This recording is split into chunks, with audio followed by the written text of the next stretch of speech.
सहस्रशीर्षा पुरुषः सहस्राक्षः सहस्रपात् स भूमिं स्पृतो वृत्वा अत्यतिष्ठद्दशाङ्गुलम् न कर्मणा न प्रजया धनेन त्यागेनैके अमृतत्वमानशु परेणनाकं निहितम्। दो चींटियां थीं, दो चींटी सहेली थी दोनों। एक चीनी के पहाड़ पे रहती थी और एक नमक के पहाड़ पे रहती थी। तो एक दिन उसने न्योता दिया नमक पे पहाड़ रहने वाली चीनी वाले को, बहन आ जाओ हमारे यहाँ भंडारा है। वो गई वहाँ पे, उसको बढ़िया बढ़िया नमक के पहाड़ पे रहती थी वहाँ पर रख दिया। देखो कितना बढ़िया नमक है, कभी खाया नहीं होगा ऐसा नमक, बहुत स्वादिष्ट है। उसने चखा और उसका मुंह खराब हो गया, बेचारी क्या करे। हाँ, तो उसने कहा चलो हम भी न्योता देते हैं। तो उसने भी न्योता दे दिया उस चींटी को, हमारे यहाँ भी आ जाओ। जब नमक वाली चींटी वहाँ गई मेहमान बन के, तो उसने चीनी रखा सामने, लो खाओ कितना मीठा है, कितना बढ़िया, कितना बढ़िया है। वो चाहती थी कि पता तो लगे कि इसको चीनी का क्या स्वाद है। तो उसने जब उसको चखा तो उसने कहा कुछ मज़ा तो नहीं आया, हमको तो वैसे ही लग रहा है, जैसे वहाँ था वैसे यहाँ है, कोई खास तो नहीं है। तो जो चीनी के पहाड़ पर चींटी रहती थी उसने अनुमान किया कुछ तो बात है। उसने कहा बहन जरा मुंह खोलो तो उसने जब मुंह खोला तो वो जब नमक वाली चींटी अपने घर से चली थी तो अपने मुंह में नमक का एक ढेला छुपा के चली थी कि पता नहीं वहाँ खाने को इसके यहाँ कुछ मिले कि न मिले। तो जब वो चीनी भी चाट रही थी तो स्वाद आ रहा था उसको। ऐसे कुछ सत्संगी भी होते हैं जो सत्संग में आते हैं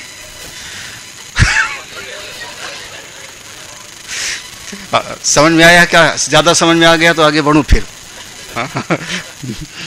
सत्संग में जो आता है यहाँ का वही नमक है, अहंकार, अभिमान, मैं कुछ हूँ, राग, द्वेष, ये जो लेके आता है तो वो सत्संग का जो चीनी का पहाड़ है उतना स्वाद नहीं मिलता। उसी का परिणाम होता है कि कुछ दिन के बाद आदमी कहता है हमने बहुत सत्संग सुन लिया, अब क्या करना, हो गया हो गया हो गया। ऐसा भी दुनिया में दिखाई पड़ता है। और एक बार अगर स्वाद आ जाए तो फिर छोड़ने का क्यों। खैर अब हमको तो जो है याद आ गया तो मैंने चींटी का सुना दिया। बोलिए वृंदावन बिहारी लाल की। ओम पार्थाय प्रतिबोधितां भगवतां नारायणेन स्वयं व्यासेन ग्रथितां पुराण मुनिना मध्ये महाभारतम् अद्वैतामृतवर्षिणीं भगवतीं अष्टादशाध्यायिनीं अम्ब त्वामनुसन्दधामि भगवत् गीते भवद्वेषिणीं। नमोऽस्तु ते व्यास विशालबुद्धे पुल्लारविन्दाय तपत्रनेत्र येन त्वया भारततैलपूर्णा प्रज्वालितो ज्ञानमया प्रदीपः। यं ब्रह्मा वरुणेन्द्ररुद्रमरुतः स्तुवन्ति दिव्यैस्तवैः वेदैः साङ्गपदक्रमोपनिषदैः गायन्ति यं सामगाः ध्यानावस्थित तद्गतेन मनसा पश्यन्ति यं योगिनो यस्यान्तं न विदुसुरासुरगणाः देवाय तस्मै नमः। एक बार पढ़ते हैं, हम लोग पाठ करते हैं 27वां श्लोक से। अर्जुन उवाच वक्त वक्त्राणि ते त्वर्माणा विशन्ति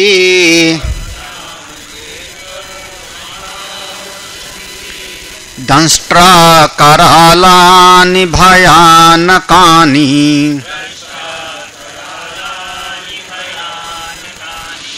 केचित् विलग्ना दशनान्तरेषु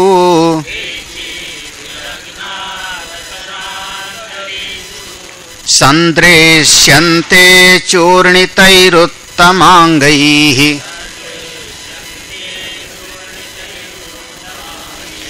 यथा नदीनां बहवोऽम्बुवेगाः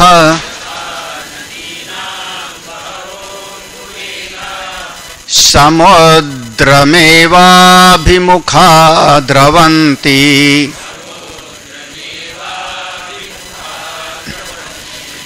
तथा तवामि नरलोकवीराः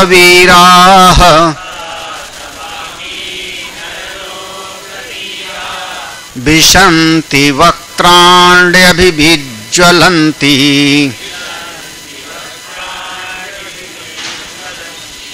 यथा प्रदीप्तं ज्वलनं पतंगाः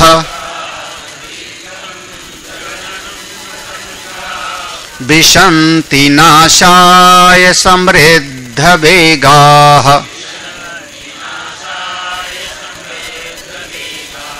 तथैव नाशाय विशन्ति लोकाः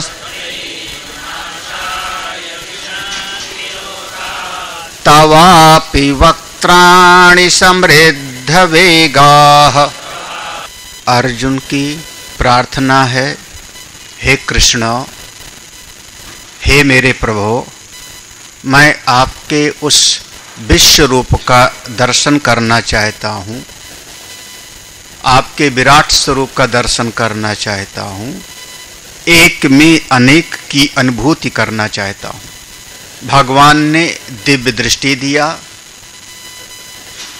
और अपने विराट स्वरूप को प्रकट किया। अर्जुन लो देखो, केवल 2 लोग भगवान के स्वरूप का दर्शन कर पा रहे हैं, अर्जुन और संजय।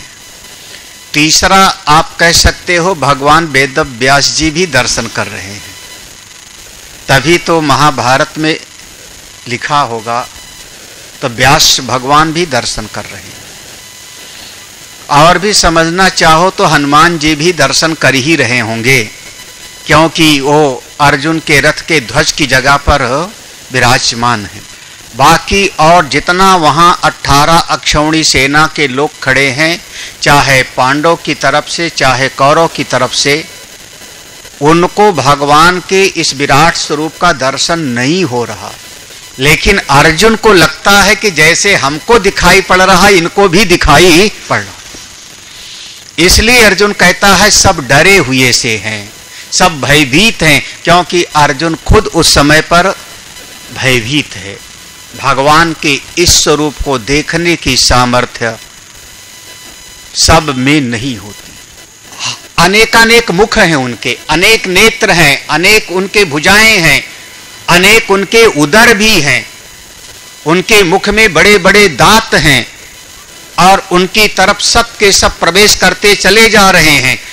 भीष्म, द्रोण, सूतपुत्र, पितामह भीष्म भी, द्रोणाचार्य भी, कारण भी, सब चले जा रहे हैं उनके मुख के अंदर, और भगवान सबको जो है अपने भीतर निगल ले रहे हैं, उनको मृत्यु की तरफ जा रहे हैं सब, यानी काल में सब के सब समा जाते हैं। कालो जगत भक्ष कहा, काल ऐसा है सो सारे जगत का भक्षण कर लेता है, और फिर भी काल को कोई दोष की प्राप्ति नहीं। अग्निवत, जैसे अग्नि में सारा कूड़ा कचरा जल जाता है, लेकिन फिर भी अग्नि को कोई दोष नहीं होता, वो परम पवित्र है। ठीक उसी प्रकार से 2 दृष्टांत अर्जुन खुद देता है। 28वां श्लोक 29वां श्लोक ये दृष्टांत देता है। अर्जुन कहता है कैसे सब के सब ये जो सेना में खड़े हैं ये सब कैसे आपके भीतर प्रवेश कर रहे हैं? तो यथा नदी नाम बाहवो अम्बु बेगाह, जैसे नदी, यथा माने जैसे नदी तमाम जल को लेकर के और एक वेग से, तेज गति से समुद्रम एव अभिमुखा, समुद्र की तरफ भागी चली जा रही है। समस्त नदियों की गति किधर हो रही है? समुद्र की तरफ। सब के सब, चाहे वो हमारे जमुनोत्री से निकलें, चाहे गंगोत्री से निकलें, चाहे हमारी कोई नदी हो, कोई हो, और सब का सब धीरे धीरे समुद्र की तरफ जा रही। और हल्के से नहीं, उनका वेग देखना हो तो उत्तरकाशी में उनका बहाव देखो। हाँ महाराज, और जहां पर वो गिरती हैं समुद्र की तरफ, समुद्र में जाके मिलती हैं, वो जल्दी वहां पर आप स्नान नहीं कर सकते, बह जाओगे।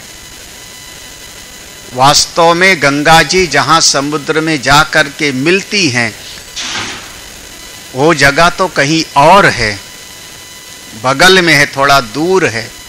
जहां हम लोगों को स्नान कराया जाता है, सब तीर्थ बार बार गंगा सागर, वो अलग जगह है, वो अलग जगह है, वहां वेग नहीं है उतना। तब भी वहां पर प्रायः ज्वार आता है सवेरे, जो हमने झेला है सवेरे। महाराज जब लोग स्नान करते हैं 14 जनवरी को ना, तो ऐसे झंडा लगा के रखते हैं अपने ग्रुप का एक आदमी, कोई जूता लटका लेगा, कोई तौलिया लटका लेगा, नहाओ।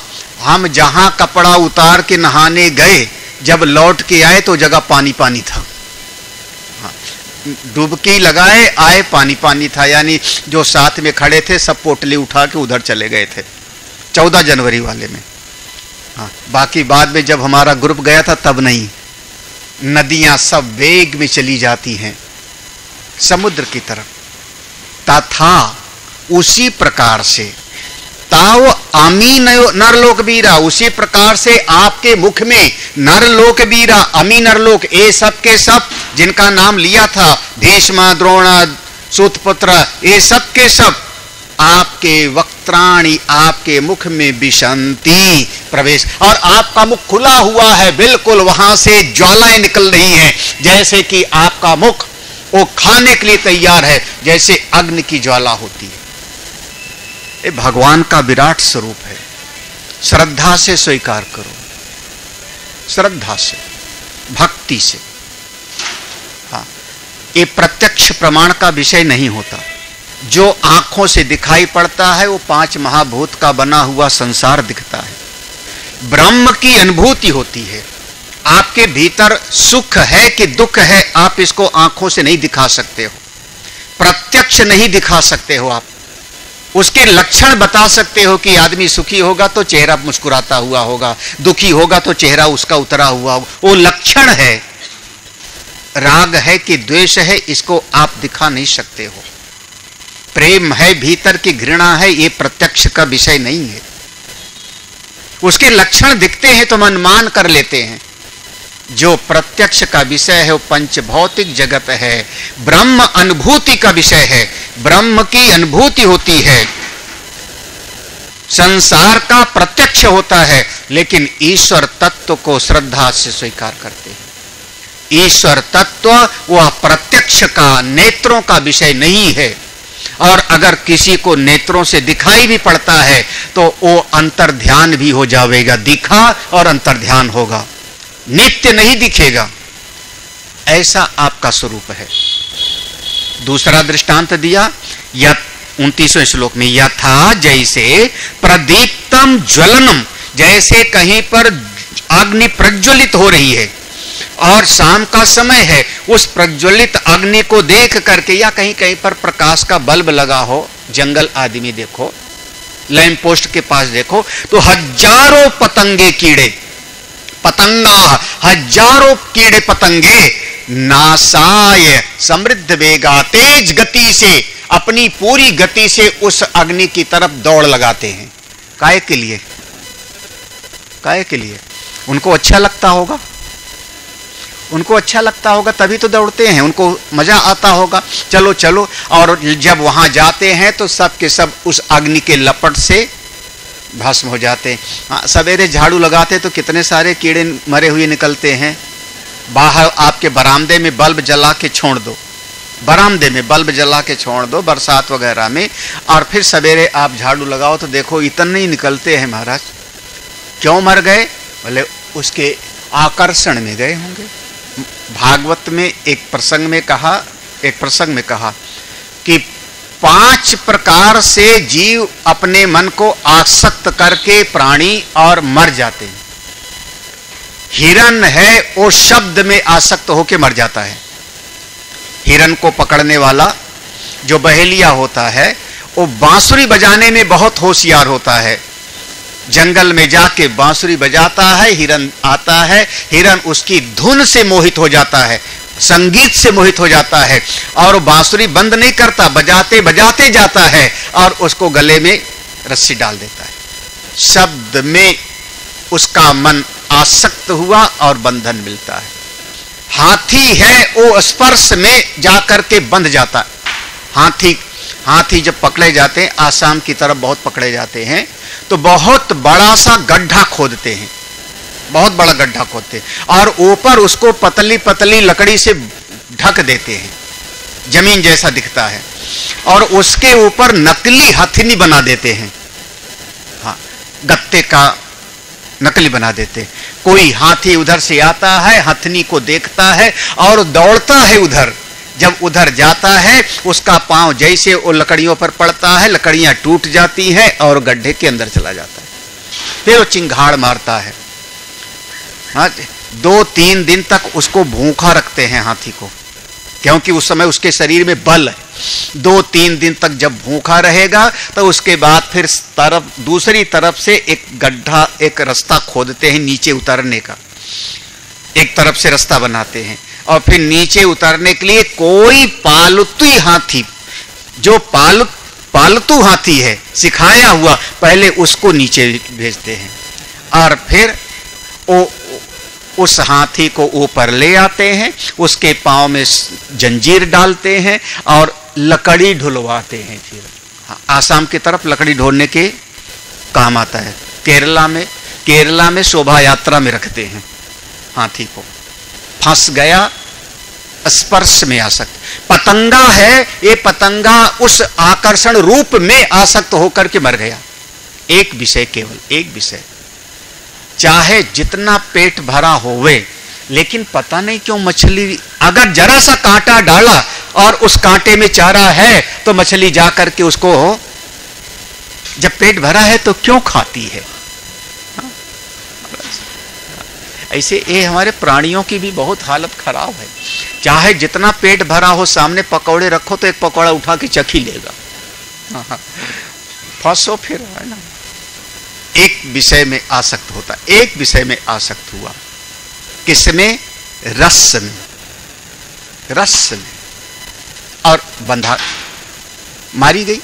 अभी जो कथा सुनाई उन्होंने, भौरा है, उसको गंध से बहुत प्रेम है, वो आकर के फूल के ऊपर बैठा गुनगुन करता हुआ, और वो गुनगुन करता हुआ बैठा। संध्या हुई, सोचता है अभी थोड़ा और रस ले लूं, अभी थोड़ा और गंध, उस गंध से आकर्षित है। और तब तक संध्या हुई, सूर्यास्त हुआ और उसकी पंखुड़ी। एक विषय में आसक्त हुआ, एक विषय में आसक्त हुए 5 जीव और सब मारे गए।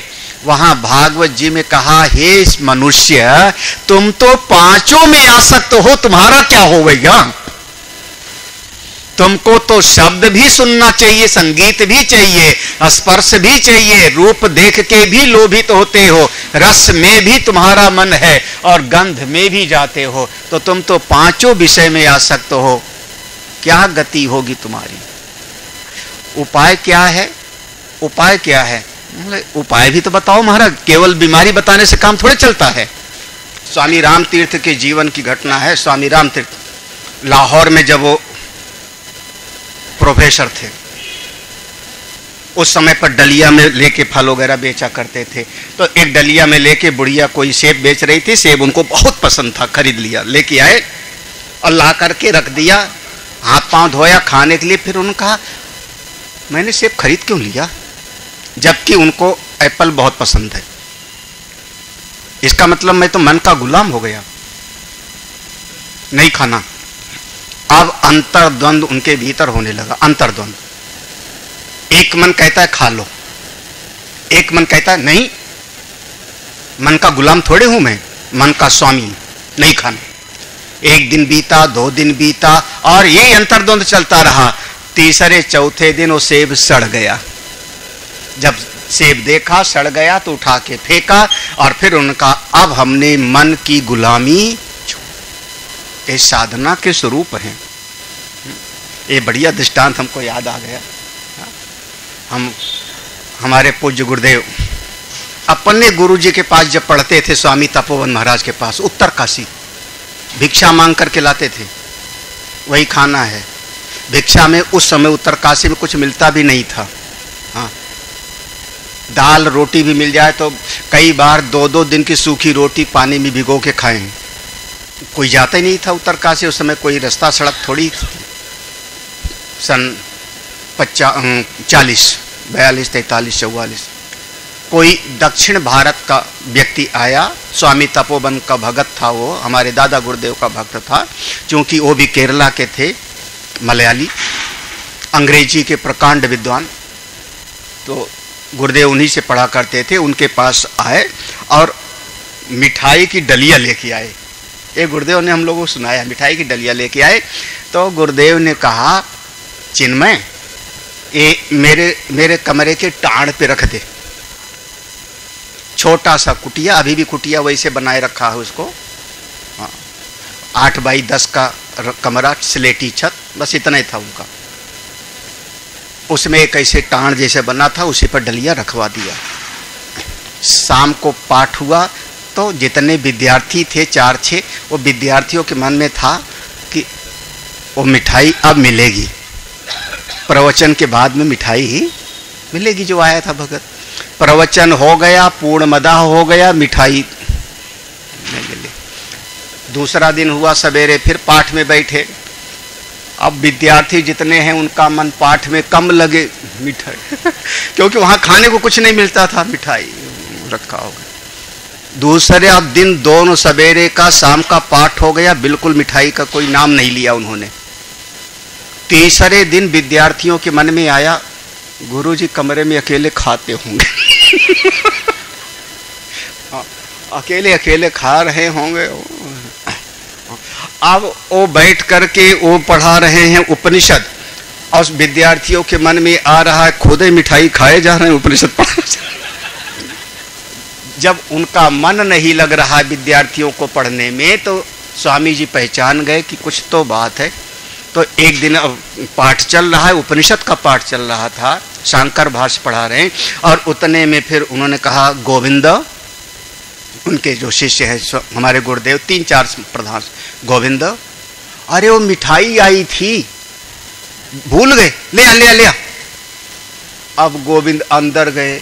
चौथे 5वें दिन की घटना, वो टाड़ पे वो डलिया वैसे की वैसे, लेकिन पूरा चीटी चीटा से भरा।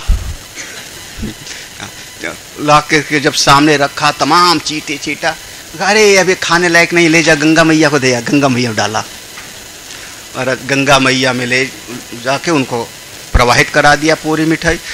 अब आप लोग बोलते हैं ना, न खाया और न हाँ न खाया न खाने दिया।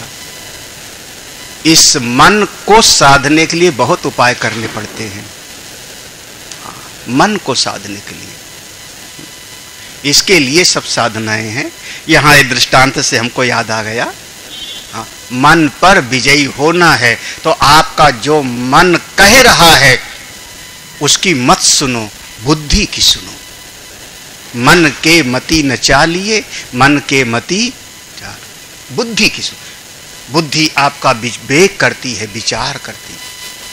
जैसे कोई दीपक जल रहा हो, अग्नि जल रही हो, तो तमाम पतंगे चले जाते हैं। तथैव नाशाय विशन्ति लोकाः, ये सब हे प्रभु आपके मुख की तरफ अपने नाश के लिए चले जा रहे हैं। वक्त्राणि, आपके मुख के भीतर सब प्रवेश कर रहे हैं, और धीरे धीरे नहीं, डरते, तेजी से समृद्ध वेगाः। अच्छा, जब आपके मुंह में प्रवेश कर जाते हैं तो आप क्या करते हो? आपके मुंह में सब प्रवेश करते हैं तो आप क्या करते हो? अगला वाला श्लोक है, लेलीह्यसे ग्रस्माना समन्तात् लोकान् समग्रान् वदनैर्ज्वलद्भिः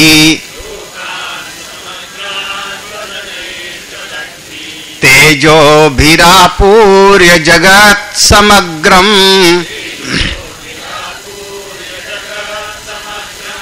भासस्तवोग्र प्रतिपन्ति विष्णु।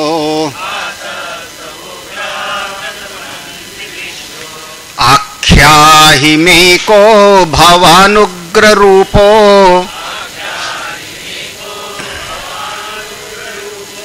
नमोस्तु ते देववर प्रसीद।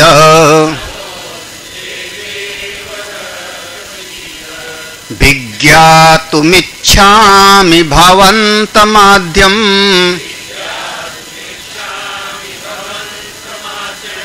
न हि प्रजानामि तव प्रवृत्तिम्।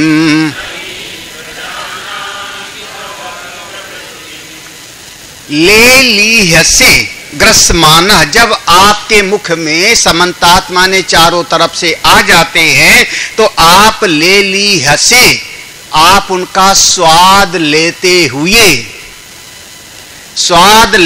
हुए उनको अपने भीतर चबा रहे हो। समन्तात चारों तरफ से मुख में, समग्रान बदनई ज्वलद्भिः, सबको अपने भीतर आप, अपने उस दीप्यमान मुख के भीतर सबको आप समा ले रहे हो, चबार। अरे ऐसे आपके मुख में 32 दांत, 32 दांत वैसे सबके होते नहीं। चावल आपने खाया तो किस दांत ने उसको चबाया? वो डेंटिस्ट वाले दांत का नंबर वो रखते हैं, सभी दांतों का नंबर है उनका, है ना? ये वाला, ये वाला, ये वाला। कौन से दांत ने चबाया? अरे यहां से हमने उसको मुंह में रखा, इधर चबाया, फिर इधर चबाया, माने समन्तात पूरे मुंह में चबाया ना। कौन से दांत ने चबा के खाया अंत में? पूरे मुंह में। समन्तात समग्रान बदनई, पूरे मुंह में चबा के भगवान सब। तेजो भिरा पूरे, आपका भीतर सब तेज से संपूर्ण व्याप्त है, और सारा का सारा जगत आपके भीतर चला जा रहा है। एक काल, आगे भगवान कहेंगे, ये सारा जगत आपके विश्व रूप में समा रहा है। अगले श्लोक में फिर से प्रार्थना, आख्या ही मैं माने मुझको, आख्याय माने बताइए। को भवान उग्र रूपा, आपका एक उग्र रूप, गुस्से वाला रूप, संहार वाला रूप, आप कौन हैं? आप कौन हैं? नमोस्तु, मैं आपको नमस्कार कर रहा हूं। हे देवताओं में श्रेष्ठ, आप मुझ पर कृपा करिए। प्रसीद माने आप मुझ पर कृपा करिए। मैं आपको नमोस्तु, मैं आपको नमस्कार कर रहा हूं, आप मुझ पर कृपा करिए, आप मुझ पर कृपा करिए। लेकिन अब मैं आपको जानना चाहता हूं। विज्ञातुमिच्छामि भवन्तम आद्यम माने अब मैं आपको जानना चाहता हूं, आप कौन हैं, आप क्या करना चाह रहे हैं। नहीं प्रजानामि तव प्रवृत्तिम, तव आप क्या करना चाह रहे हैं हमको नहीं समझ में आ रहा है। आप कौन हैं, आप क्या करना चाह रहे हैं, अपना हमको बताइए। अब शुरुआत से आप देखना तो प्रारंभ में, इस 11वें अध्याय के प्रारंभ में अर्जुन ने कहा था मैं आपके स्वरूप को देखना चाह रहा हूं। वहां पर द्रष्टुम इच्छामि ते रूपम, द्रष्टुम इच्छामि, मैं आपके स्वरूप को देखना चाह रहा हूं। भगवान ने दिखाया, अब क्या कह रहा है वो? विज्ञातुम इच्छामि, मैं आपके स्वरूप को जानना चाह रहा हूं। आपका ये वाला स्वरूप कौन सा है? मैं नहीं समझ पा रहा हूं कि आप क्या करना चाह रहे हैं। आप कौन हैं? आप क्या करना चाह रहे हैं? आप हम पर कृपा करिए, करुणा करिए, हम पर आप क्रोध मत करिए, आप हमको बताइए। मैं आपके स्वरूप को समझना, जानना चाह रहा हूं। ऐसा कह करके अर्जुन पुनः भगवान की शरण में चला जाता है। हाथ जोड़ा, प्रणाम किया, शरणागति को प्राप्त कर लिया। तब भगवान परिचय देते हैं। अब देखो, अब आगे जो भगवान परिचय देते हैं, यहां पर भगवान जानना चाहता है ना अर्जुन, लेकिन भगवान ऐसा नहीं कहेंगे मैं कृष्ण हूं, मैं वसुदेव का पुत्र कृष्ण हूं, ऐसा भगवान ने नहीं परिचय दिया। आपका परिचय अगर पूछूं तो, मान लो कहीं पर कोई महात्मा ने पूछा तुम कौन हो, तुम कौन हो, क्या परिचय दोगे? आपके परिचय से ही आपकी समझ हमको समझ में आ जाएगी, कहां तक आपकी समझ है। आपने परिचय दिया मेरा ये नाम है, मैं यहां पर रहता हूं, इसका मतलब है आपने शरीर का परिचय दिया। आपने तो शरीर का परिचय दिया ना। अब कोई विभाग में हो, कोई सरकारी काम हो, तो वहां तो वही बोलना पड़ेगा। अब वहां आप चले जाओ एयरपोर्ट पर, इमिग्रेशन में वैसे खड़ा रहता है, ऐसे घुड़ती है, पासपोर्ट, टिकट, वीजा, क्यों आए हो, हमारी कंट्री में क्यों आए हो, कौन हो? मैं कह दूं मैं आत्मा हूं, तो क्या कहेगी फिर वो? हाँ, अरे महाराज, वहां पर आपको परिचय यही देना पड़ेगा, मेरा ये नाम है, मैं स्वामी अभयानंद हूं। क्यों आए हो आप हमारी कंट्री में? घूमने आए हैं, टूरिस्ट बन के आए हैं, आपके यहाँ के कल्चर को देखना चाहते हैं, आपकी सभ्यता को देखना चाह रहे हैं। ओके, ठप्पा लगाया, वहां शरीर का परिचय देना पड़ता है। ये परिचय हो गया शरीर का, मेरे पिताजी का ये नाम है, मैं यहाँ पे रहता हूँ, ये काम करता हूँ, ये शरीर का परिचय। और मान लो फिर किसी संत ने पूछा तुम कौन हो, तुम कौन हो, क्या परिचय दोगे? भगवान शंकराचार्य जी ने हस्तामलकाचार्य से पूछा था। हस्तामलकाचार्य बचपन से सिद्ध थे, उनके सामने जब भगवान शंकराचार्य के सामने लाए गए तो उन्होंने प्रश्न किया, कस्त्वं शिशोकस्य कुतोषि गंता, किं नाम ते त्वं कुतया गतोषि, एतन्मयोक्तं वद चार्भकं त्वं मत्प्रीतये प्रीति विवर्धनोषि। कस्त्वं, पुत्र तुम कौन हो, कहाँ से आए हो, किस लिए आए हो, कहाँ जाना है, अपना परिचय दो। जो बच्चा जीवन पर्यंत बोला नहीं था, गूंगा था जन्म से, भगवान शंकराचार्य की कृपा से बोल पड़ता है और उसके मुख से निकलता है, नाहं मनुष्यो न च देव यक्षो न ब्राह्मण क्षत्रिय वैश्य शूद्र न ब्रह्मचारी न गृही वनस्थ भिक्षुर्न चाहं निजबोध रूपः, घनच्छन्न दृष्टेर्घनच्छन्न मर्कं यथा निष्प्रभं मन्यते चाति मूढ़, तथा बद्धवत् यो मूढ़ दृष्टे स नित्योपलब्धि स्वरूपोऽहमात्।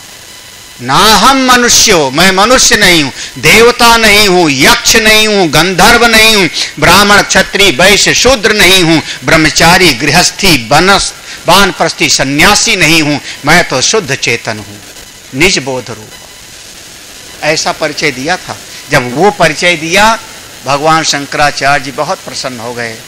उन्होंने माता पिता से कहा, ये बालक तुम्हारे घर के काम का नहीं है, हमको दे दो, संसार का बहुत कार्य करेगा। और माता पिता ने उस बच्चे को फिर भगवान शंकराचार्य को दिया। और भगवान शंकराचार्य ने कहा, पुत्र तुमको जैसे हाथ पे रखा हुआ आंवला दिखाई पड़ता है साफ साफ, ऐसे तुमको ब्रह्म तत्व का अनुभव है, आत्मा का अनुभव है। आज से तुम्हारा नाम हस्ता आमलकाचार्य, हस्ता आमलकाचार्य। उनके 4 शिष्यों में प्रधान शिष्य हुए। आप शरीर का परिचय दो। किसी महात्मा ने के पास गए, महात्मा ने पूछा कौन हो? आपने कहा महाराज कर्मों का फल भोग रहे हैं और क्या है। भाई जो किया है सो पा रहे हैं, अब जो आगे करेंगे सो आगे। अब आप परिचय दे रहे हो शरीर का नहीं, किसका? जीव का। मैं आने जाने वाला है। कौन किसका होता है? सब नदी नाव संयोग है, ये जीव। कोई बिरला जो अपने शुद्ध। अर्जुन ने पूछा है आप कौन हैं? आप कौन हैं? मैं जानना चाहता हूं। और भगवान का मेरे ख्याल में तीन श्लोक में उत्तर है। 3 श्लोक में भगवान ने परिचय दिया। परिचय भी है, अर्जुन को उपदेश भी है। श्री भगवान उवाच कालोऽस्मि लोक क्षयकृत् प्रवृद्धो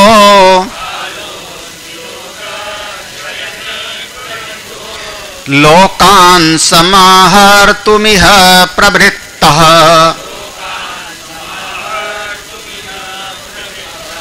ऋतेऽपि त्वा न भविष्यन्ति सर्वे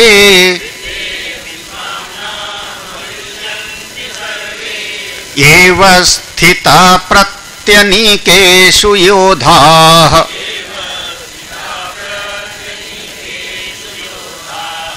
अर्जुन, इस समय मैं काल बन करके हूं। काल भगवान के 3 कार्य, उत्पत्ति, स्थिति और प्रलय। वैसे आप भी ये लोग करते हो, ऐसा मत समझना कि आप नहीं करते हो। छोटा सा आपने अपने लान में देखा घास उग गई है, आपने खुरपी लेके सब उखाड़ के फेंक दिया। कौन बन गए उस समय पर? संहार कर दिया। फिर आपने 10 गमला खरीद करके 10 फूल का पेड़ खरीद लाए, लगाया। अब कौन बन गए? अब आप कई लोग तो महाराज घर खरीदते हैं, खरीदा पूरा घर गिरा दे। ऐसा कोई कोई किया होगा। जब आप गिरा दिए तो आप हो गए शंकर जी वाला, यानी प्रलय का डमरू बजा रहे हो। और जब फिर वहां पर फिर से नींव भरी और कमरा बनाया अपने हिसाब से, तो कौन हो रहे हो? ब्रह्मा। ठीक है ना? अब ब्रह्मा का काम कर रहे हो, उत्पत्ति कर रहे हो, बनाया। अब आपने 4 कमरे का घर बनाया। अच्छा, अब 4 कमरे का एक बार घर बन गया, उसके बाद अब तो कुछ नहीं करना होगा। अरे रोज ही कोई टोटी टूटी रहती है, कोई चाहे तार बिगड़ा रहता है, कहीं बल्ब बिगड़ा होवेगा, कहीं आपका जो है वो प्लास्टर उखड़ रहा है, तो आज इसको बुलाओ, पेंटर को बुलाओ, प्लम्बर को बुलाओ। क्या कर रहे हो आप? जब मेंटेनेंस कर रहे हो तो क्या है आप? उत्पत्ति यानी निर्माण करने वाला, बनाए रखने वाला। और एक दिन एक कार्य लगातार चल रहा है। 8 तारीख को सत्संग था, तो 8 को हमने कहा कि जरा पंडाल की फोटो तो हमको भेजो, कैसा लग रहा है। महाराज उधर से वो लुढ़का हुआ था, उधर से उधर लुढ़का हुआ था। उस समय ऐसे था ना बंसी सब। हाँ, मतलब इधर का ये बना रहे तो आधा बना था, आधा नहीं बना था, सब तैयारी चल रही होगी, काम कर रहे होंगे सब लोग। हाँ, आखिरी मोमेंट तक काम चलता रहता है आप लोगों घर में ना। तो उस समय क्या कर रहे हो आप? ब्रह्मा का काम, सब व्यवस्थित करना है, सब व्यवस्थित करना है। और फिर सत्संग शुरू हो गया, तो अब 7 दिन तक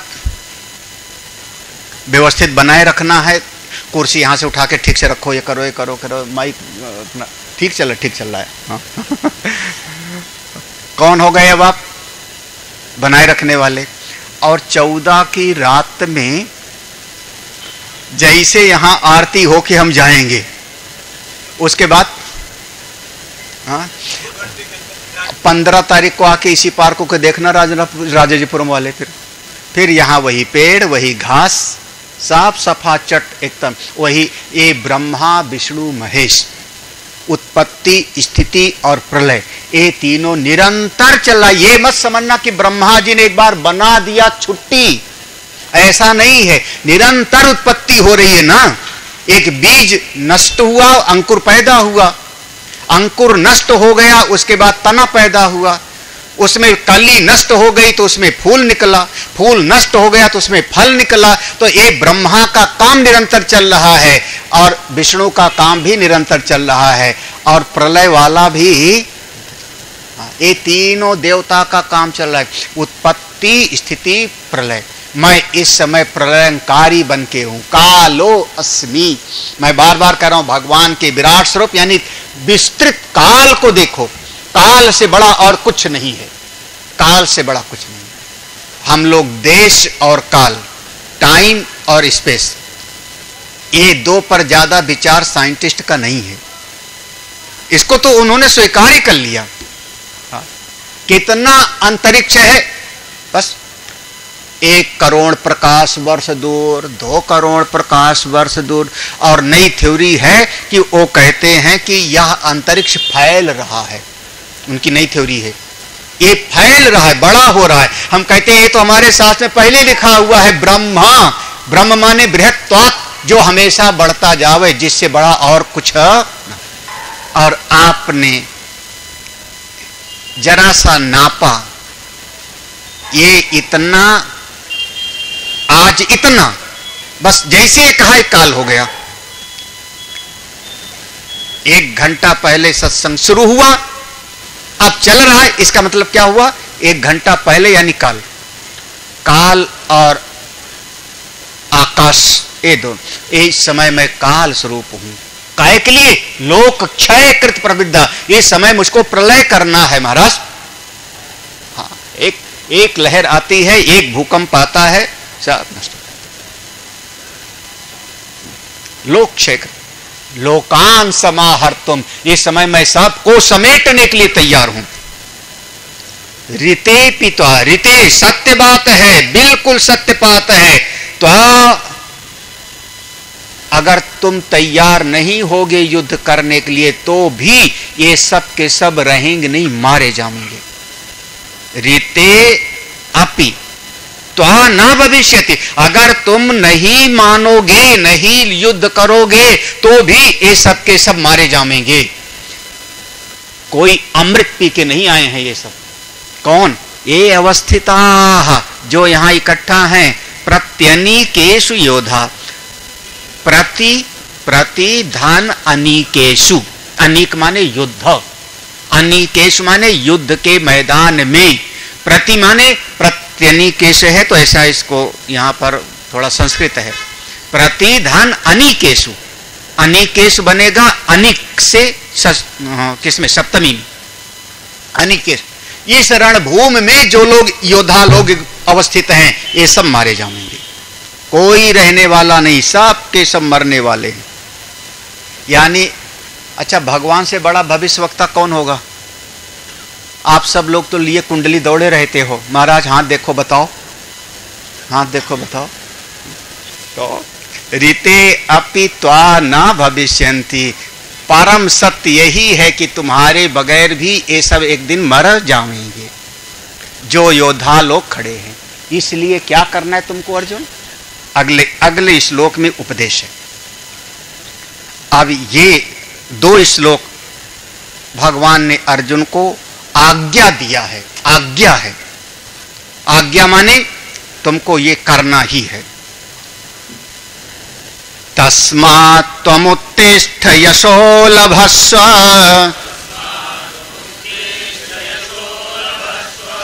जित्वा शत्रून् भुङ्क्ष्व राज्यं समृद्धम्,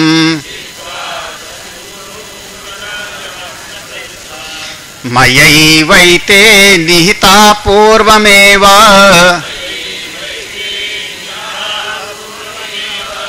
निमित्तमात्रं भव सव्यसाचिन्, द्रोणं च भीष्मं च जयद्रथं च,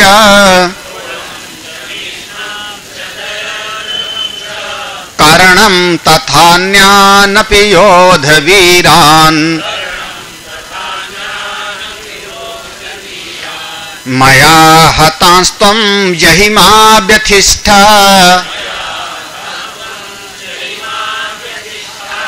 युद्धस्व जेतासि रणे सपत्नान्, तस्मात् इसलिए, तस्मात् है ना भगवान की आज्ञा है, इसलिए त्वम उत्तिष्ठ, अर्जुन खड़े हो जाओ, ये तुम्हारा रोना ठीक नहीं है, आश्रुपात कर रहे हो, हाय हाय, ये ठीक नहीं। तस्मात् त्वम उत्तिष्ठ, खड़े हो जाओ। काहे के लिए? यशो लभस्व, यशो लभस्व, खड़े हो जाओ, युद्ध करो, युद्ध करोगे जित्वा शत्रुओं, ये सारे शत्रुओं को जीत करके और यश को प्राप्त करो। एक बड़े बड़े योद्धा लोगों को तुमने मारा, ये तुम्हारा यश होगा, और भुंक्षस्व राज्यम समृद्धम, ये राज्य भी तुमको प्राप्त होगा। इस लोक में रहते रहते, इस शरीर के साथ रहते रहते तुमको राज्य मिलेगा और तुम्हारा यश भी फैलेगा। तुम विलाप मत करो, चिंता मत करो, उठ जाओ। अरे असल में तो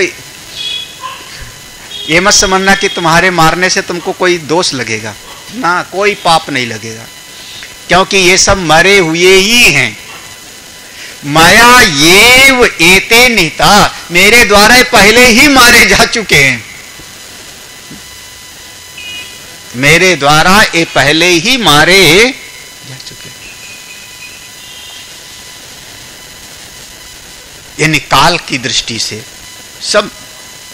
हाँ, तुम तो अर्जुन निमित्त मात्रम, तुम तो केवल निमित्त मात्र बन जाओ। अच्छा, तलवार लगी, तलवार लगी, आदमी की गर्दन कट गई, मर गया, तलवार ने मारा कि काल ने मारा? हाँ? उसकी और आयु अगर पूरी नहीं होगी महाराज, तो तलवार लगने पर भी कई लोग बच जाते हैं, गोली लगने पर भी लोग बच जाते हैं। और कई बार तो ऐसा देखा गया कि एक गोली लगी और निपट जाता है, और कई लोग ऐसे हैं कि 3-3 गोलियां खा करके भी और बैठ करके सत्संग करते हैं। याद आया हमारे इंदिरा नगर में सत्संग कराने वाला, याद आया ना? एक हमारे फौजी थे, फौजी थे, कई गोली लगी थी उनको, हाँ ऐसे गोली लगी थी। फिर उसके बाद ऑपरेशन वगैरह हुआ, लंगड़ा के चलते थे, फिर पाँव पूरा ठीक नहीं हुआ, लेकिन फिर उसके बाद फौज से उनको पेंशन मिल गई। अब बाद में एचएएल में फिर उनको नौकरी मिल गई, एचएएल में जो भी नौकरी रही होगी, नौकरी मिल गई, 2-2 पेंशन मिलती थी उनको, और सत्संग कराते थे। और कई गोली खाए गए, और कई लोगों की एक गोली लगती है। और हाँ, तो मारने वाला कौन है? मारने वाला कौन? हमारी जब आयु चली जाएगी ना, तो कई बार देखा जाता कि आदमी अपने बाथरूम में फिसला, ऐसे गिरा, और कई बार ऐसा उसमें न्यूज वगैरह में आता नहीं कि आदमी नाच रहा था, नाचते नाचते गिरा। हाँ, क्या कह देते? कार्डियक अरेस्ट हुआ, हार्ट अटैक हो गया। और जब मृत्यु आ जाती है तो कोई बचा नहीं सकता, ना वैद्य, ना डॉक्टर, ना कोई। तो वास्तव में तो मृत्यु ही, काल ही जीव को मारने वाला है। भगवान करे मैं काल हूं, मया ये, मेरे द्वारा सब पहले मारे गए हैं, इसलिए तुम, अब इसका मतलब ये नहीं कि तुम लेकर के तलवार शुरू कर जाओ बाहर से। हाँ, हाँ, तलवार लेके मारोगे तो सामने वाला भी तुमको हो मारेगा, ये नहीं करना है। ये रणभूमि है, कुरुक्षेत्र है, अर्जुन के लिए उपदेश है। अब यही उपदेश अगर हमको बॉर्डर पे पढ़ाना हो तो हम कहेंगे बिल्कुल मारो, आर्मी वाला है तो। हाँ? सबके लिए अलग अलग होता है। हाँ?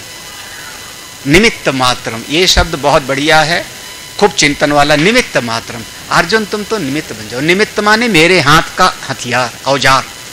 योद्धा है, योद्धा ने तलवार से कोई क्रिया किया, तलवार को ना कोई पाप है ना कोई पुण्य है, क्योंकि तलवार निमित्त है योद्धा के हाथ में।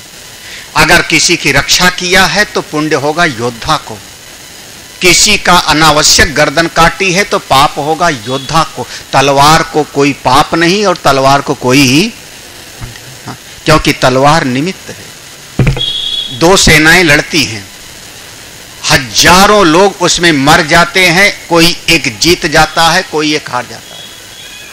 और लोग कहते हैं वो राजा विजयी हो गया, और वो राजा पराजित। कौन जीता कौन हारा? राजा। वो राजा पराजित हुआ। हम पूछे उस राजा ने कितना तलवार चलाई?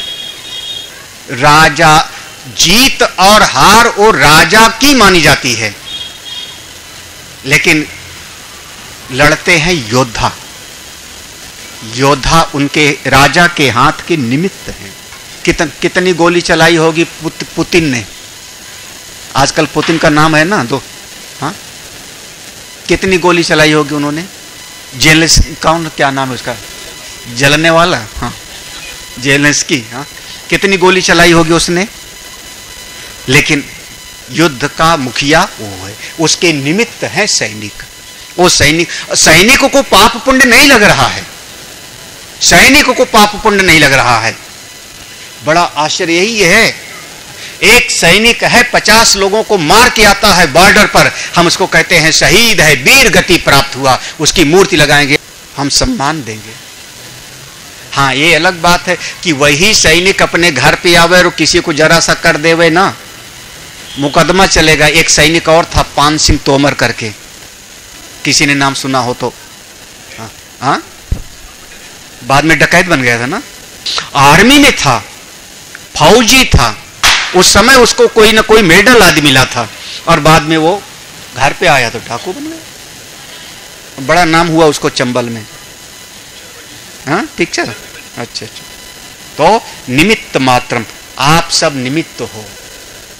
ये संत लोग इसी दृष्टि से अपनी मस्ती में रहते हैं। मैं तो भगवान के हाथ का निमित्त मैं करता ही नहीं हूं। किसी ने कहा गुरुजी ने आपने बहुत गुस्सा करके डांट दिया, अच्छा नहीं किया। गुरुजी भीतर से समझते मैं करता थोड़े हूं, वो तो वो करा रहा है, वो डटवा रहा है, तो मैं क्या करूं? डटवाया कोई और, आशीर्वाद दिलाया कोई और, मैं तो केवल नारायण के हाथ का निमित्त हूं। दीन बंधु दीनानाथ मेरी डोरी, मैं तो कठपुतली हूं। वो जैसे नचा रहा है वैसे नाच रहा हूं, जैसे वो नचा रहा है। आप बन के देखो भगवान के हाथ के निमित्त ना, आप नारायण के हाथ के निमित्त बन जाओ। मैं उनका हूं, शांति है, सुख है, पाप पुण्य से मुक्ति है, और मैं निमित्त हूं उनका। मैं भगवान का सेवक हूं, जो कराते हैं हे नारायण मैं करता चला जा रहा हूं। भगवान कहते निमित्त मात्रम, करने वाला मैं हूं, तुम कर्ता भाव छोड़ो, मेरे हाथ के आप निमित्त बन जाओ। ये जो खड़े हैं ना द्रोणम, ये द्रोण कोई साधारण नहीं है, ये तो परशुराम के शिष्य हैं। पितामह भीष्म ये भी परशुराम के शिष्य हैं, कोई साधारण थोड़े हैं। ये भीष्म को तो अपनी इच्छा मृत्यु का वरदान है, दिव्य अस्त्र से संपन्न है, लेकिन ये लोग भी जो परशुराम से भी पराजित नहीं हुए थे, अपने गुरु जी से पराजित नहीं हुए भीष्म, ऐसे भी काल में एक दिन जामेंगे। द्रोणम चा भीष्मम चा जयद्रथम। ये जयद्रथ की एक बड़ी विचित्र कहानी है। तथा जयद्रथो यस्य पिता तपः चरति मम पुत्रस्य शिरो भूमो पातयिष्यति सा तस्य अपि शिरः पतिष्यति इति। जयद्रथ के पिताजी तपस्वी थे। कभी कभी अपने पूर्वजों पर थोड़ा सा कृतज्ञता का भाव रखो। हमको पढ़ाया लिखाया, हमारे माता पिता दादा दादी ने प्यार किया, पाल पोष के बड़ा किया। हमारी सभ्यता एहसान फरामोश की नहीं है, कृतज्ञ वाली हमारी सभ्यता नहीं है। हमको जहां जहां से कुछ मिला हमारी कृतज्ञता उनके प्रति है। इसीलिए हम कहते मातृ देवो भव, पितृ देवो भव, अतिथि देवो भव, आचार्य देवो भव। हमने प्राप्त किया है, बहुत कुछ मिला है महाराज आप लोगों को पूर्वजों से। जरा सा 15 दिन श्राद्ध में आप श्राद्ध कर देते हो तो कोई आपका नुकसान नहीं है, कोई नुकसान। एक लोटा अगर पानी लेके तिलांजल दे देते तो आपका नुकसान क्या है, क्या कमी हो जाएगी? नहीं करोगे तो पितृदोष झेलो, फिर पंडित जी के पास जाओ, पंडित जी बता दे कि पितृदोष है, पितृदोष है तो उपाय ढूंढते रहो। कृतज्ञता ही सबसे बड़ा उपाय है। जयद्रथ के पिताजी हैं, तपस्वी हैं, उनकी तपस्या के बल से जयद्रथ वीर है। क्या वरदान दें? तो कहा कि हमारा बेटा जयद्रथ कभी मरे ना, ये वरदान दे दो, मेरा पुत्र जयद्रथ कभी मरे ना। कहा नहीं, ये वरदान नहीं संभव है, ऐसा वरदान नहीं दिया जा सकता, कुछ और मांगो, क्योंकि तुम साधना करते हो, तपस्वी हो। उनका फिर हमको ये वरदान दीजिए कि जिसके हाथ से मेरे बेटे का सिर जमीन पर गिरे उसके सिर के 100 टुकड़े हो जावे। मेरे बेटे जयद्रथ का सिर जिसके हाथ से गिरे, जो काट के गिरावे मेरे बेटे का सिर, उसके 100 टुकड़े हो जाए, वो मर जावे तुरंत। ये वो मस्त कह दिया महाराज, ये वो मस्त कह दिया। आप लोग तो जैसे द्रोणाचार्य पितामह भीष्म कर्ण का नाम सुना ही था, ये जयद्रथ कोई ऐसे तो माने जो मारेगा वो भी। जब ये जयद्रथ के वध का समय हुआ और भगवान ने सूर्य को छुपा करके फिर आगे की घटना किया, भगवान ने कहा अर्जुन सावधान, ये कोई साधारण नहीं है, तुम ऐसा बाण मारो कि अमुक जगह पर इसका बैठा पिता इस पेड़ के नीचे बैठा तपस्या कर रहा है, इसका सिर आपके बाण से कटे लेकिन जमीन पर ना गिरे, उसकी गोद में फेंकना है तुमको, उसकी गोद में फेंकना है। आसान थोड़े था इसको मारना। और भगवान की सलाह से अर्जुन ने वो बाण चलाया जो बाण उसकी गर्दन को काटा, और काट को वो सिर को लेके गया बाण, और जहां वो बैठे ऐसे ध्यान में बैठे तपस्या को, उनकी गोद में गिराया, गोद में गिरा, जमीन पर नहीं। उनका आंख ऐसे खुल गए, गोद में गिरा कुछ तो आंख खुला, चौंक पड़े, जब चौंक पड़े क्या है तो ऐसे खड़े हो गए तो जमीन पे गिर गया। हाँ, ऐसे थोड़े समझे थे कि मेरे बेटे का सिर है, वो तो ध्यान से उठे और जैसे गिरा तो जो वरदान था वही फिर क्या हो गया उनका, मान बाप बेटा दोनों का हो गया। जयद्रथम चा कारणम, कर्ण भी कोई सूर्यपुत्र है, किसी से कोई कम नहीं है। अन्यान अपि योद्ध, अनेक योद्धा लोग यहां भी, मया हतांस, ये सब मेरे द्वारा पहले ही मारे हुए हैं, सब मरे हुए, केवल पुतला चल रहे हैं, माटी के पुतले। आप लोग यही है ना, माटी के पुतले हो ना। चमड़े की आंख देख रही है, चमड़े का कान सुन रहा है, हाँ पांव काम कर, सब मिट्टी के 5 महाभूत के पुतले महाराज। वो भीतर से चेतन है तो सब काम चल रहा है, सब पहले से मरा हो। तो हम जही, इनको सबको मारो, इनको सबको हमने पहले मार रखा है, मया हतान, तो हम जही, तुम इनको मारो, निसंकोच मारो, मां व्यथिष्ठा, भीतर व्यथित मत हो। युद्धस्व आज्ञा है, युद्धस्व आज्ञा है, युद्ध के लिए तैयार हो जाओ। जेतासी रणे, रणभूमि में इनको जीतो।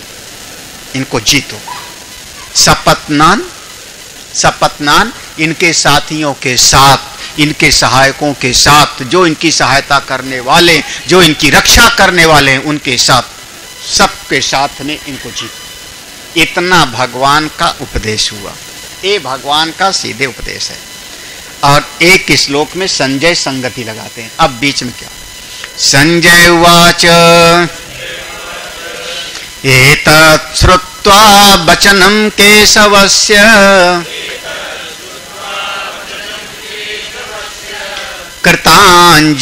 कृताञ्जलिर्वेपमाना किरीटी नमस्कृत्वा भूय एवाह कृष्णं सगद्गदं भीता प्रणम्य।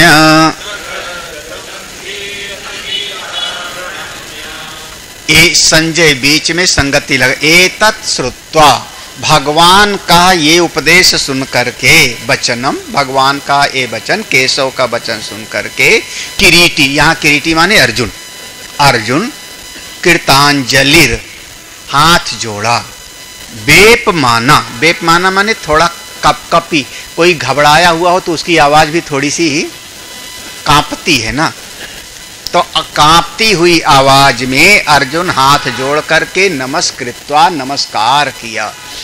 हे विराट स्वरूप, हे विश्व स्वरूप, हे जगत के नियंता, आपको मेरा नमस्कार है।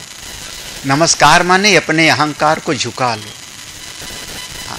इतना तो समझो, कहते हैं ना, ये तो दुनिया में कहते कि ऊंट समझता है सबसे ज्यादा ऊंचा, तो जब पहाड़ के नीचे गए तो कहते नहीं ऊंट अब आया पहाड़ के नीचे। तो भैया हमसे भी ऊंचा और कोई है? तो आप ऐसा मत समझो कि आपसे महान हजारों हैं, लाखों हैं।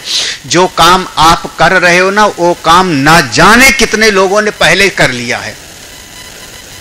जो नौकरी कर रहे हो, जो आप घर परिवार संभाल रहे हो, जो खेती किसानी कर रहे हो, व्यापार कर रहे हो, क्या समझते हो तुम ही रोटी बनाई हो? अकड़ में मत रहना, आज मैंने जैसे मालपुआ बनाया कभी गुरुजी ने खाया ही नहीं होगा। भ्रम में मत रहना, भ्रम में मत रहना। इस जगत में हजारों साल से कितने लोग बढ़िया बढ़िया कार्य करते रहे। महाराज जिस वो कहते हैं ना, खंडहर बता रहे हैं कि इमारत कभी बुलंद थी। जिस समय कोई अभी पुरानी बिल्डिंगें देखो, जहां जहां भी पुरानी बिल्डिंगें देख करके लगता है कि किसी समय पर इसका क्या रुतबा रहा होगा। जिस शहर में भी पुराने, जहां पर आज घास उगी है, कबूतर चमगादड़ रहे हैं, लेकिन किसी समय उसका भी रुतबा रहा होगा। मत अभिमान करो प्यारे, मत अभिमान करो, झुका लो अपने आप को। सबसे नारायण, हाँ, मिलजुल के रहो। काहे के लिए लड़ाई करना, काहे के लिए अभिमान करना? कहते हैं ना 4 दिन की जिंदगी, थोड़ा सा और बहुत ज्यादा तो बीत गया है, थोड़े से तो रह गया है। हाँ, कुछ बच्चे लोग हैं सुन रहे हैं, आपका ज्यादा है, बाकी लोगों का कुछ आधा बीत गया, किसी का तिहाया बीत गया। तो चित्त को बहुत शांत रखो, हर परिस्थिति में अपने चित्त को शांत रखो। नमस्कृत्वा, नमस्कार का मतलब होता है अपने अहंकार को झुकाना। केवल शरीर के झुकाने का नाम नमस्कार नहीं होता। प्रणाम करने का मतलब होता है अपने अहंकार को झुकाना। अगर अपने अहम को नहीं झुकाया तभी असली प्रणाम। नमस्कृत्वा भूय एव आह, फिर से बोलता है कृष्णम, भगवान कृष्ण के प्रति सगद गदम, कपकपाई हुई भाषा में, भीतर डर भी रहा है। प्रणाम में प्रणाम करके, यहां दोनों शब्द है, नमस्कार और प्रणाम करके अर्जुन ने भगवान की स्तुति करना शुरू किया। भगवान ने सब उपदेश यहां पर दिया, तुम ऐसा करो। और अर्जुन हाथ जोड़ के स्तुति करता है। यहां से 11 श्लोक हैं जो भगवान की स्तुति है। देखो अध्याय कौन सा है? 11वां है ना, विश्व रूप दर्शन। 11वें अध्याय में 11 श्लोक में स्तुति है भगवान, प्रभु की महिमा का वर्णन है। अर्जुन करता है। ये स्तुति आपके दुखों से निवृत्ति के लिए बहुत बड़ा उपाय है। आपके भीतर कोई भय हो, तकलीफ हो, दुख हो, ये स्तुति एक बार पाठ करना सीख लो, पाठ में लगा लो। बहुत श्रेष्ठ, जैसे भागवत में गजेंद्र मोक्ष है, भागवत में गजेंद्र मोक्ष, उसकी पुस्तक भी छप गई, कभी हमने पढ़ाया था कहीं पर। ऐसे 11 श्लोक की, जैसे रामचरितमानस में नमामीश निर्वाण रूपम, ओ भगवान शिव की, ऐसे यहाँ पर 11 श्लोक में कौन? ओ विश्व रूप भगवान के विराट स्वरूप की महिमा का वर्णन है। हाँ, आज शुरुआत तो कर ही लेते हैं 2 श्लोक। अर्जुन उवाच स्थाने हृषिकेश तव प्रकीर्त्या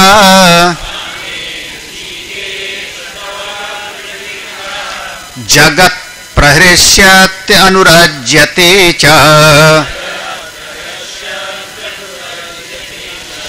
रक्षांसि भीतानि दिशो द्रवन्ति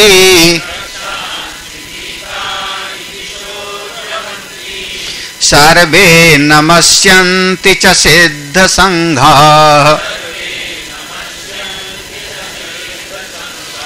कस्माच्च तेना नमेरन् महात्मन्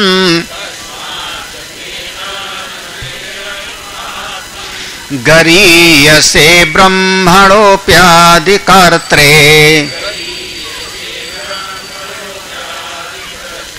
अनंत देवेश जगन्निवास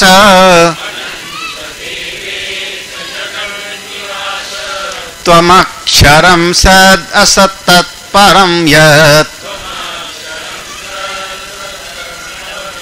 अर्जुन उवाच, अर्जुन ने बोला, स्थाने ऋषिकेश तव प्रकीर्त्य।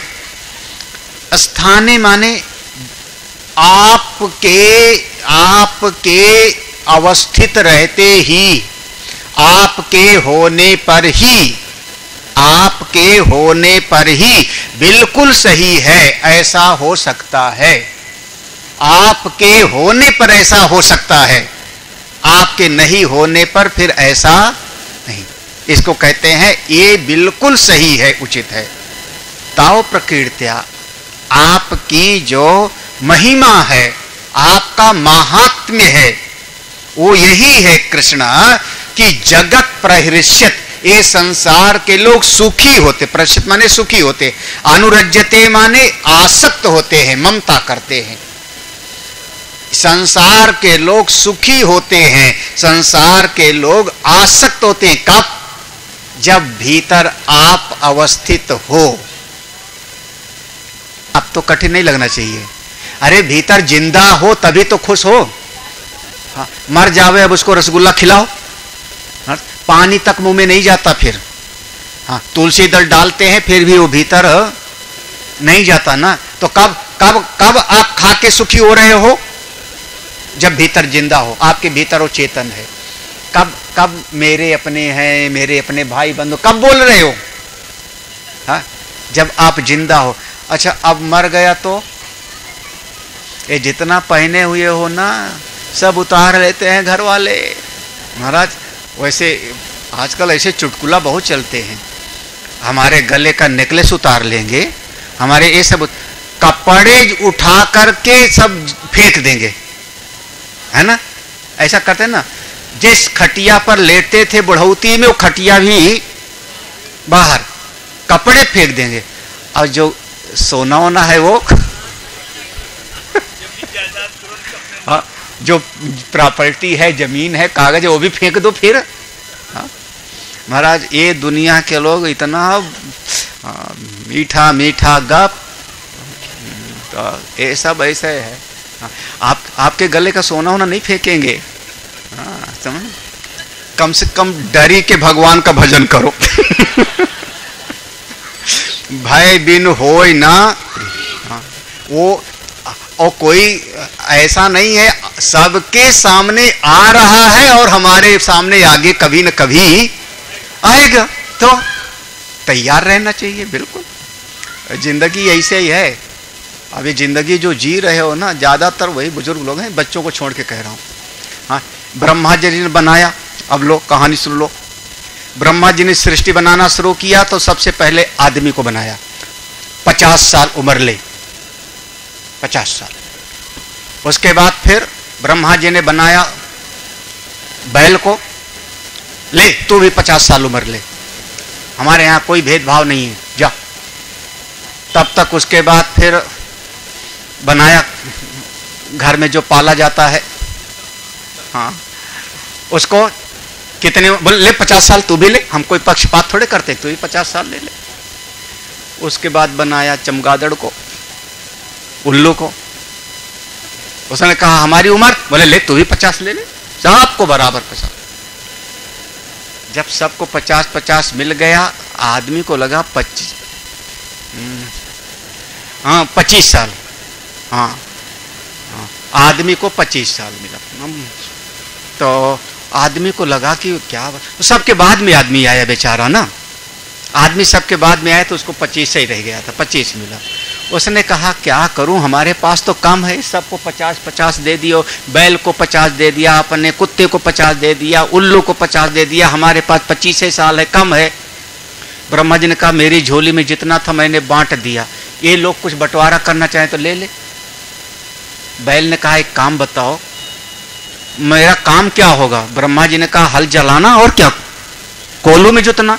बोले खाने को क्या मिलेगा? भूसा, डंडा।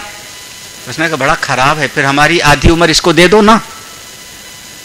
आदमी से पूछा चलेगा? आदमी ने कहा बिल्कुल चलेगा। हाँ, अरे हमको तो किसी का भी मिले, उम्र मिल जावे। 25 साल का दे दिया। अब आदमी के पास 25 + 25। उसके बाद फिर वो कुत्ते का नंबर आया। उसने कहा हमारा काम क्या होगा? बोले दरवाजे पर बैठे भूखते रहना। खाने को क्या मिलेगा? टुकड़ा और कभी कभी डंडा। उसने कहा बहुत ज्यादा है, हमारा भी कम कर दो, बांट दो, हमारा भी कम करो। आदमी से पूछा क्यों लेगा इसका? आदमी कहा बस किसी का भी मिले मेरा को। 25 उसकी मिल गई। अब बाद में आया वो उल्लू चमगादड़। मेरा क्या होगा? क्या खाऊंगा? कीड़े मकोड़े। कीड़े मकोड़े रहना कहाँ होगा? बोले उल्टे लटके रहना, एक किनारे पड़े रहना, दिन में दिखाई ना पड़ेगा। बोले ज्यादा उम्र ठीक नहीं, हमारा कम करो, कम करो, कम करो। आदमी से पूछा चलेगा? उसने कहा बिल्कुल सब चलेगा, सब चलेगा, हम आदमी हैं, संग्रही हैं। ब्रह्मा जी ने दे दिया। अब बेचारे आदमी के पास 25 साल अपना, उसके बाद 25 साल हुआ बैल वाला, उसके बाद फिर 25 साल हुआ कुत्ते वाला, फिर उसके बाद 25 हो गया, 100 साल की उम्र हो गई। आदमी झूमता मस्ती में चला। पश्चेम सरदा सतम जीवेम सरदा सतम कुर्वन्नेवे कर्माणि जिजी विशेष सतम समा। बोले क्यों भैया, किसकी उम्र वाले हो तुम? बोले अभी मेरा 22वां है। बोले अभी तुम्हारी अपनी उम्र है, मौज कर लो। हाँ, अभी मौज कर लो। 20, 21, 22 को हो यानी मौज करो। क्योंकि किसकी उम्र है? महाराज फिर कुछ सुझाई नहीं पड़ता। अब 25 के बाद फिर आया हाथ में खाने का लंच डब्बा। सवेरे उठा हुआ स्कूटर, भागम भाग, ये जिम्मेदारी। वहां अफसर डांटे, घर में बीबी डांटे। आश्रम आ जाओ तो गुरुजी डांटे। किसकी उम्र है? हाँ, बैल के जैसे जूते रहो दिन भर, यही हो गया ना। शादी करना है, विवाह करना है, उसका गौना होना है, उसको ये करना है, वो करना है। और उसके बाद फिर 50 के बाद जब शादी विवाह कर लिए तो उसके बाद फिर अब क्या? बोले घर में आ गई बहुएं, घर के अंदर घुसो मत, हाँ, बाहर बैठे रहो और बार बार टोका टाकी करते रहो। कहाँ जा रहा है, क्यों जा रहा है, कौन आया था, काहे के लिए आया था? घर वाले के भूखते रहते हो दिन भर। किसकी उम्र है? क्षमा करना आप लोग। मेरी भी वही है। 25, 25, 25। उसके बाद कौन सा आएगा फिर? भगवान न करे किसी को आवे, सबको दिखाई उखाई पड़ता रहे ठीक ठाक, अपना काम जब तक जियो कर लो। लेकिन उसके बाद अब दिखाई नहीं पड़ता, कोई पकड़े, कोई रास्ता उठावे। आज हमने किसी से कहा फलाना भगत हमारा दिखाई नहीं पड़ रहा, 4 दिन का सत्संग हो गया। बोले स्वामी जी तबीयत ठीक नहीं है। हमने कहा तबीयत ठीक नहीं है, मन ठीक नहीं, लेकिन आज दिखाई पड़ गए हो।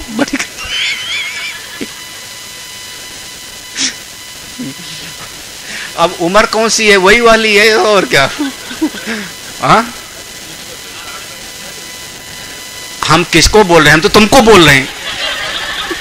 हाँ, हम तो तुम्ही को बोल रहे हैं। हाँ,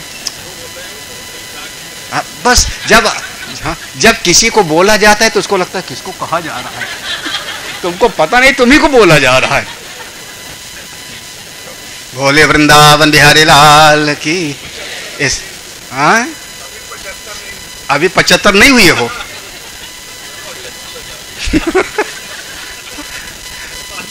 ये मनुष्य के जीवन की सत्यताएं हैं। हाँ, एक अवस्था के बाद में कोई आपकी सलाह सुनने के लिए तैयार है।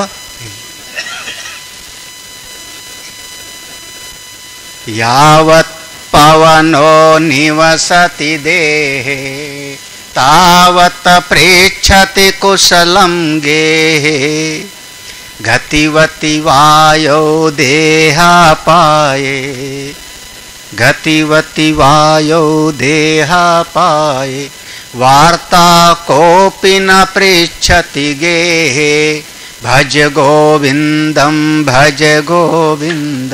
गोविंदम भज मूढ़मते। गोविंद जय जय गोपाल जय जय।